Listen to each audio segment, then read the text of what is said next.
مولاي صل وسلم دائما أبدا على حبيبك خير الخلق كلهم مولاي صل وسلم دائما أبدا على حبيبك. Baik, assalamualaikum warahmatullahi wabarakatuh. Alhamdulillah, alhamdulillahirabbil alamin, wa bihi nasta'in wa ala umuri dunya waddin, wassalatu wassalamu ala asrafil anbiya wal mursalin wa ala alihi wa sahbihi ajma'in, amma ba'd. Puji syukur kita panjatkan kehadirat Allah Subhanahu wa taala yang mana dengan nikmat-nikmat yang kita masih bisa diberikan kesempatan pada kesempatan kali ini. Salam serta salam tak lupa kita curahkan kepada junjungan alam baginda Rasul Nabi Muhammad sallallahu alaihi wasallam, kepada keluarga sahabat dan kita insyaallah diakui selaku umatnya, mudah-mudahan mendapatkan syafaatnya di yaumil akhir nanti, amin ya rabbal alamin. Pertama-tama yang saya hormati dosen pengampu mata kuliah tafsir ahkam Bapak Abdul Ghafur SAG MA dan juga teman-teman sekalian yang saya banggakan. Perkenalkan, nama saya Muhammad Maulana Yusuf dengan akhiran NIM 113 dari kelas 6B program studi pendidikan agama Islam peminatan fikih Fakultas Ilmu Tarbiyah dan Keguruan UIN Syarif Hidayatullah Jakarta. Pada kesempatan kali ini saya akan menjelaskan tentang tafsir ayat-ayat ahkam Al-Quran yang berhubungan dengan nusyuz dan talak, yang mana surat ayat-ayat ini terdapat pada surat An-Nisa ayat 128 dan juga Quran surat Al-Baqarah ayat 227 sampai 232, di mana video ini merupakan tugas akhir dari mata kuliah tafsir ahkam. Baik, langsung saja ke pembahasannya. Yang pertama ini mengenai nusyuz. Jadi saya akan jelaskan ini apa itu nusyuz. Jadi nusyuz itu menurut bahasa dari akar kata an-nasyaz atau an-nasyaz yang berarti tempat tinggi atau sikap tidak patuh dari seorang suami di antara suami ataupun istri, atau perubahan sikap atau bisa dikatakan ketidakpatuhan di antara salah satu pasangan baik suami maupun istri terhadap apa yang seharusnya itu dipatuhi, atau bisa diartikan lagi rasa benci terhadap pasangannya. Kemudian para ulama memberikan berbagai definisi mengenai tentang nusyuz. Salah satunya ini menurut Imam Syirazi, nusyuz ini ialah istri yang bersikap durhaka, angkuh serta ingkar terhadap apa yang diperintahkan oleh Allah Subhanahu wa taala kepada mereka mengenai tanggung jawab yang perlu dilakukan terhadap suami. Namun berdasarkan nas-nas dari Al-Qur'an dan hadis, nusyuz ini tidak hanya berlaku di kalangan istri, bahkan ini ia juga berlaku di kalangan suami. Maka nusyuz boleh dikatakan sebagai suami atau istri yang tidak melaksanakan tanggung jawab mereka terhadap pasangan sebagaimana yang telah diamanatkan oleh Allah Subhanahu wa taala kepada mereka semua. Kemudian kita dapat simpulkan jadinya bahwa nusyuz adalah sikap durhaka. Nusyuz suami adalah sikap suami yang telah meninggalkan kewajiban bertindak keras kepada istri, tidak menggaulinya dengan baik dan tidak pula memberikan nafkahnya, dan bersikap acuh tak acuh terhadap istrinya. Kemudian nusyuz ini tidak hanya datang dari istri, akan juga datang dari suami. Selama ini sering disalahpahami bahwa nusyuz ini hanya datang dari pihak istri saja, padahal Al-Quran menyebutkan bahwa nusyuz ini adalah dari suami seperti yang termaktub dalam Al-Quran surat An-Nisa ayat 128. A'udzubillahi minasyaitonir rajim. Bismillahirrahmanirrahim. Wa in imra'atu khafat min ba'liha nusyuzan aw i'radan fala junaha 'alaihima an yusliha bainahuma sulhan wa sulhu khair wa hudratil anfusus suhha wa in tuhsinu wa tattaqu fa innallaha kana bima ta'maluna khabir. Yang artinya, jika seorang perempuan itu khawatir suaminya akan nusyuz atau bersikap tidak acuh, keduanya dapat mengadakan perdamaian. Yang sebenarnya perdamaian itu lebih baik bagi mereka, walaupun manusia itu menurut tabiatnya itu kikir.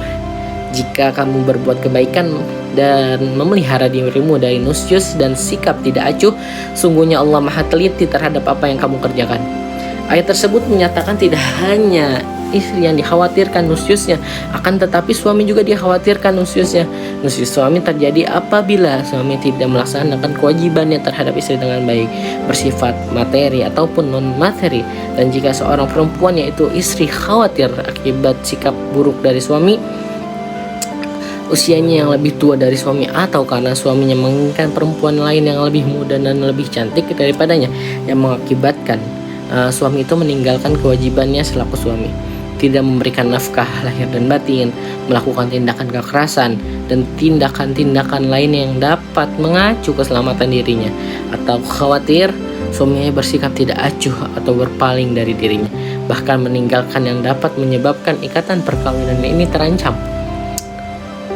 Jadi maka untuk mengatasi dan menyelesaikan persoalan tersebut, keduanya dapat mengadakan musyawarah untuk mencapai perdamaian dan kesepakatan yang sebenar-benarnya, seperti dengan cara mengurangi sebagian dari hak-hak istri seperti nafkah, pakaian, dan lain, dengan harapan suami dapat kembali kepadanya.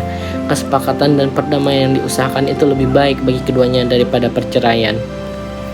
Walaupun pada hakikatnya manusia itu kikir, baik suami maupun istri, yaitu bahwa istri hampir-hampir tidak mau menerima pengurangan hak-haknya atas nafkah lahir dan batin, dan sementara suami juga hampir-hampir tidak mau lagi berbagi atau kembali kepada istrinya, apalagi kalau suami sudah mencintai dan menginginkan wanita yang lain. Dan jika kamu bersikap baik dan memperbaiki pergaulan dengan istrimu dengan memelihara dirimu dari nusyus, sikap acuh dan tak acuh, dan sikap-sikap lainnya yang menimbulkan dosa, maka sesungguhnya Allah Maha Teliti dan Allah Maha Mengetahui terhadap apa yang kamu kerjakan dan memberikan balasan yang lebih baik. Kemudian adapun hikmah yang dapat kita petik dari surat An-Nisa ayat 128 ini, yang pertama itu sikap yang harus diambil oleh seorang istri bila ingin melihat sikap nusyus dari suaminya, hendaklah istri ini mengadakan musyawarah dengan suaminya, mengadakan pendekatan, perdamaian, di samping berusaha kembalikan cinta dan kasih sayang suaminya yang telah mulai pudar. Istri tidak berdosa jika bersikap mengalah kepada suaminya, seperti bersedia beberapa haknya dikurangi dan sebagainya. Yang ketiga, usaha mengadakan perdamaian yang dilakukan oleh istri bukanlah berarti hak istri harus bersedia merelakan sebagai haknya yang tidak dipatuhi oleh suaminya, tetapi untuk memperlihatkan kepada suaminya keikhlasan hatinya. Yang keempat, berdamai dalam kehidupan keluarga menjadi tujuan agama yang mensyariatkan pernikahan. Karena itu hendaklah muslimin menjauhkan segala macam kemungkinan yang dapat menghilangkan suasana damai dalam keluarga. Yang terakhir, waspadalah terhadap sikap kikir. Hendaklah masing-masing dari pihak suami maupun istri bersedia beberapa haknya itu dikurangi untuk menciptakan suasana damai di dalam keluarga. Kemudian kita bahas selanjutnya itu surat Al-Baqarah ayat 227 sampai 228. A'udzubillahi minasyaitonirrajim. Bismillahirrahmanirrahim. Wa in azamu talaqa fa innallaha sami'un alim wal mutalaqatu yatarabbasna bi anfusihinna thalatha quru wa la yahillu lahunna an yaktumuna ma khalaqallahu في أرحامهن إن كنا يؤمن بالله واليوم الآخر وبعولتهن أحق بردهن في ذلك إن أرادوا إصلاحا ولهن مثل الذين عليهن بمعروف وللرجال عليهن درجة والله عزيز حكيم. Yang artinya, jika mereka itu berketetapan hati untuk berpisah, bercerai, sesungguhnya Allah itu maha mendengar lagi maha mengetahui. Para istri yang diceraikan wajib menahan diri mereka, menunggu 3 kali kuru atau 3 kali haid, 3 kali suci. Tidak boleh bagi mereka menyembunyikan apa yang diciptakan Allah di dalam rahimnya. Jika mereka beriman kepada Allah dan hari akhir, suami-suami mereka lebih berhak untuk kembali kepada mereka dalam masa itu. Jika mereka menghendaki perbaikan, mereka, para perempuan, para istri mempunyai hak seimbang dengan kewajiban menurut caranya yang patut. Akan tetapi para suami mempunyai kelebihan atas mereka. Allah Maha Perkasa lagi Maha Bijaksana. Adapun istimbat hukum pada ayat ini jelaskan hukum talak sebagai penyempurnaan bagi hukum-hukum yang tersebut pada ayat-ayat sebelumnya. Apabila istri yang mempunyai masa haid diceraikan oleh suaminya, maka hendaklah dia bersabar menunggu 3 kali quru, baru boleh menikah dengan laki-laki lain. 3 kali quru ialah 3 kali suci menurut pendapat jumhur ulama. Ini dinamakan masa iddah, yaitu harus menunggu selama dia masih dalam masa iddah. Ia tidak boleh menyembunyikan apa yang terjadi dalam kandungannya. Apabila dia telah hamil ataukah dalam haid kembali, setiap istrinya yang beriman kepada Allah dan hari kiamat itu harus jujur mengakui terus terang apa yang telah terjadi dalam rahimnya.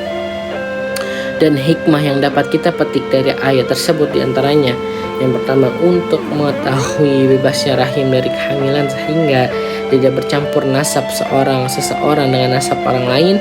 Yang kedua, memberikan kesempatan kepada suami istri untuk berpisah, yaitu untuk berpikir kembali untuk rujuk kepada istrinya ataukah akan meneruskan perceraian jika hal tersebut dianggap lebih baik. Yang ketiga, sebagai tanda kemuliaan pernikahan yang tidak dapat terwujud sebelum kedua belah pihak suami dan istri sama-sama hidup dalam satu ikatan akad. Melanjutkan ayat tersebut, kita akan membahas Al-Baqarah ayat 229 sampai 230 yang di dalamnya membahas tentang talak yang dapat dirujuk, yaitu talak pertama dan setelah itu talak kedua. A'udzu billahi minasyaitonir rajim. Bismillahirrahmanirrahim.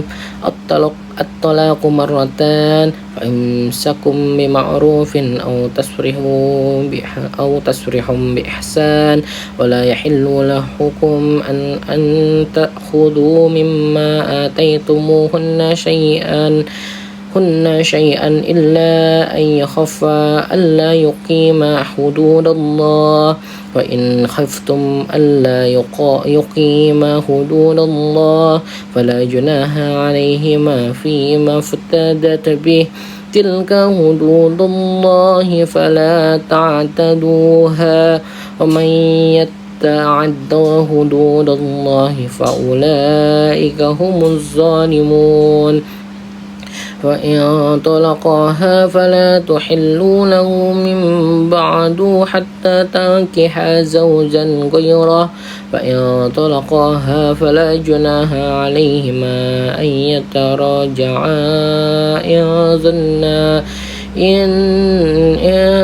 ظنا أن يقيما حدود الله وتلك حدود الله يبينها لقوم يعلمون. Yang artinya itu talak yang dapat dirujuk itu 2 kali. Setelah itu suami dapat menahan rujuk dengan cara yang patut atau melepaskan, menceraikan dengan baik. Kemudian tidak halal bagi kamu itu mengambil kembali suatu mahar yang telah kamu berikan kepada mereka, kecuali keduanya, suami dan istri itu khawatir tidak mampu menjelaskan batas-batas ketentuan Allah. Jika kamu wali khawatir bahwa keduanya tidak mampu menjalankan batas-batas ketentuan Allah, maka keduanya tidak berdosa atas bayaran yang harus diberikan oleh istri untuk menebus dirinya. Itulah batas-batas ketentuan Allah, janganlah kamu melarangnya. Siapa yang melanggar batas-batas ketentuan Allah, mereka itu adalah orang-orang yang zalim. Kemudian jika dia menceraikan kembali setelah talak kedua, perempuan itu tidak halal lagi baginya hingga dia menikah dengan laki-laki lain. Jika suami yang lain itu sudah menceraikannya, tidak ada dosa bagi keduanya, suami pertama dan mantan istri, untuk menikah kembali jika keduanya menduga akan dapat menjalankan hukum-hukum Allah. Itulah ketentuan-ketentuan Allah yang diterangkannya kepada orang-orang yang mau mengetahui. Dalam ringkasan tafsir Ibnu Katsir yang dijelaskan bahwa Quran surat Al-Baqarah ayat 229 sampai 230 ini menerangkan menghapuskan tradisi yang berlaku pada permulaan Islam, yaitu seorang suami berhak merujuk istrinya meskipun dia sudah menceraikannya 100 kali selama si istri berada pada masa iddah. Namun tak kala tradisi ini banyak merugikan pihak perempuan, maka Allah membatasi talak hanya hingga 3 kali. Dia memperbolehkan rujuk pada talak pertama dan kedua, tapi sama sekali cerai pada talak ketiga. Maka Allah berfirman, talak itu 2 kali, setelah itu boleh rujuk dengan cara yang ma'ruf atau menceraikan dengan cara yang ma'ruf pula. Kemudian Quran surat Al-Baqarah ayat 229 membahas tentang talak yang dapat dirujuk, yaitu setelah talak yang pertama dan talak kedua. Rujuknya harus dilakukan dengan cara yang ma'ruf. Jika tidak, rujuknya seyogianya perpisahan atau perceraian yang dilakukan dengan cara yang ihsan atau yang baik. Mantan suami haram mengambil kembali mahar nafkah yang telah diberikan kepada istri, kecuali mahar dalam perkara talak qabla dukhul. Jika suami dan atau istri khawatir dapat menjalankan hukum-hukum Allah, maka tidak ada dosa atas keduanya tentang adanya pembayaran yang diberikan oleh istri untuk menebus dirinya dengan mengajukan khuluk. Selanjutnya dalam penghujung ayat 229 diakhiri dengan ancaman kepada orang-orang yang menyalahi hukum-hukum di atas, baik yang berupa perintah-perintah maupun larangan-larangan yang merupakan ketentuan Allah dalam rangka mengatur kehidupan rumah tangga. Karena ini kaum muslimin dilarang melanggar hukum-hukum tersebut sehingga mereka terbebas dari perbuatan zalim dari jiwa mereka. Kemudian pada ayat 230 ini, setelah jatuhnya talak ketiga atau talak bain, sang suami tidak dapat menikahi istrinya kembali kecuali telah melewati beberapa proses. Pertama, habis masa iddah. Kedua, menikah dengan lelaki lain. Yang ketiga, bersetubuh dengan lelaki lain. Yang kedua, keempat, bercerai dengan lelaki yang kedua. Kelima, habis masa iddah dengan lelaki kedua. Setelah melewati masa itu 1-5 dilewati, barulah dihalalkan menikah dengan suami yang pertama. Inilah maksud dari firman Allah ayat 230. Kemudian adapun hikmah dari penetapan talak bain yang dijabarkan pada ayat-ayat ini, antara lain itu hikmah talak bain memperlihatkan bahwa perceraian bukanlah langkah yang diambil dengan mudah, namun sebagai jalan terakhir yang harus diambil dengan penuh pertimbangan dan kesadaran atau tanggung jawab serta konsekuensinya. Kedua, talak bain memberikan kesempatan bagi pasangan untuk mengakhiri pernikahan mereka dengan cara yang diatur secara adil dan sesuai dengan prinsip-prinsip Islam.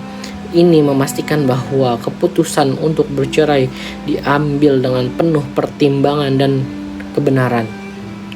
Dengan melakukan talak bain, pasangan dapat menghindari konflik yang panjang dan berlarut-larut dalam proses perceraian. Ini dapat mengurangi ketegangan kemungkinan kedua belah pihak untuk menjalani kehidupan mereka setelah perceraian dengan baik. Meskipun talak merupakan hal yang tidak diinginkan dalam Islam, dalam beberapa kasus perceraian dapat menjadi solusi terbaik untuk kesejahteraan jangka panjang keluarga. Dengan talak bain, proses ini dapat dilakukan dengan lebih terkendali dan tanpa meninggalkan luka yang terlalu dalam. Kemudian talak bain dapat melindungi hak-hak hukum masing-masing pihak, masuk hak-hak finansial, hak asuh anak, dan hak-hak lainnya. Prosedur-prosedur yang diatur dalam Islam memberikan kerangka kerja yang jelas untuk menangani semua aspek ini secara adil. Hikmah surat Al-Baqarah ayat 229-230 yang dapat kita petik adanya ketegasan dalam tata cara pernikahan. Ini menunjukkan berapa pentingnya keseriusan dalam perceraian. Tidak boleh dilakukan secara sembarangan atau tanpa pertimbangan yang matang. Kemudian pentingnya kesadaran akan perintah Allah. Ini menekankan berapa pentingnya memelihara hukum-hukum Allah dalam segala aspek kehidupan. termasuk dalam urusan pernikahan. Hal ini mengajarkan betapa pentingnya memahami dan mengikuti setiap ajaran agama Islam dalam setiap tindakan yang diambil. Yang ketiga, kesempatan untuk memperbaiki diri. Meskipun telah terjadi perceraian, Allah memberikan kesempatan bagi pasangan untuk memperbaiki hubungan dan menikah kembali jika keduanya percaya bahwa mereka ini dapat memelihara hukum-hukum Allah. Baik, selanjutnya pembahasan ayat berikutnya, Al-Baqarah ayat 231 sampai 232. Setelah menjelaskan ayat sebelumnya, yaitu surat Al-Baqarah 229 dan 230, bahwasannya suami istri diberikan pilihan untuk rujuk atau cerai, dijelaskannya pada ayat ini batas akhir pilihan tersebut, sambil mengisyaratkan bahwa rujuk adalah pilihan terbaik. Ayatnya berbunyi, A'udzu billahi minasyaitonir rajim. Bismillahirrahmanirrahim.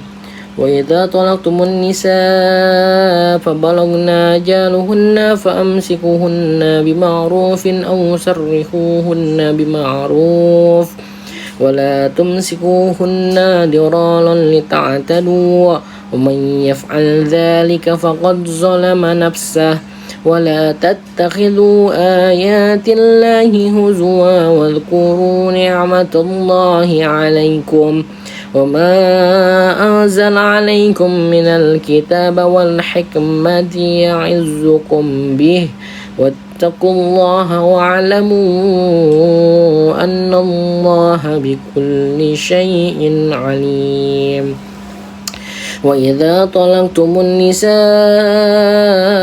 فبلغن أجلهن فلا تعاضلوهن أن ينكحن أزواجهن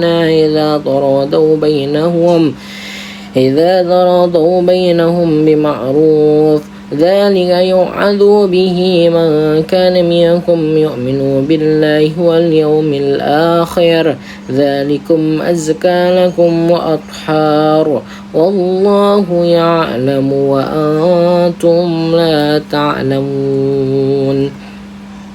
Yang artinya, apabila kamu menceraikan istrimu hingga hampir batas masa iddahnya, tahanlah atau rujuklah mereka dengan cara yang patut, atau ceraikan mereka dengan cara yang patut pula.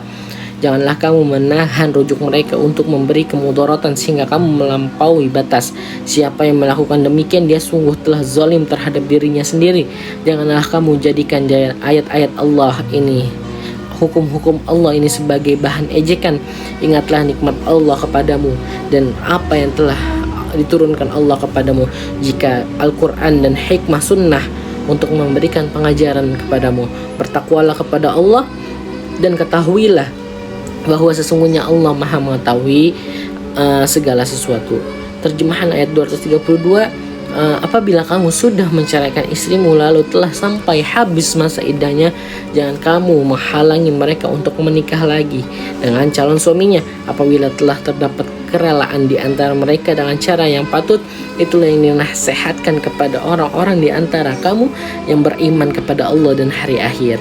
Hal itu lebih bersih bagi jiwamu dan lebih suci bagi kehormatanmu. Allah mengetahui sedangkan kamu tidak mengetahui.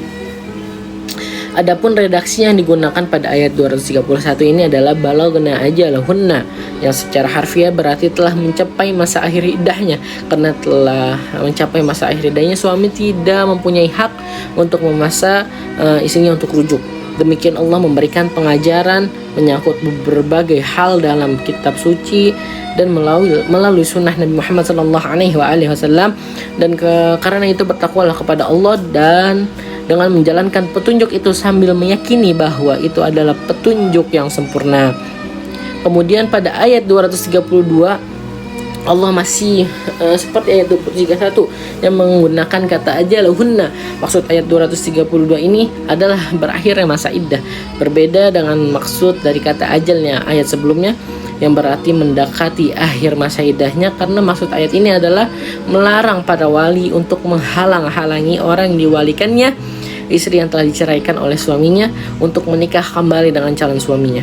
Kajian hukum yang dapat diambil dari ayat 231 adalah kewajiban memperlakukan wanita yang dicerai dengan yang baik. Allah juga melarang kita melakukan perbuatan yang menyusahkan mereka. Dengan demikian larangan menghalang-halangi istri untuk menikah lagi dalam ayat ini mengharuskan bahwa maksud sampainya masa iddah yaitu berakhirnya masa iddah. Dengan demikian sebelum berakhirnya masa iddah itu berarti tidak ada unsur penghalangan karena sang istri masih wajib dalam genggamannya. Hikmah yang dapat dipetik pada ayat 231 ialah wajib memperlakukan istri dengan baik walaupun setelah dicerai. Sebagaimana firman-Nya, maka rujuklah dengan cara yang ma'ruf atau ceraikanlah mereka dengan cara yang ma'ruf pula.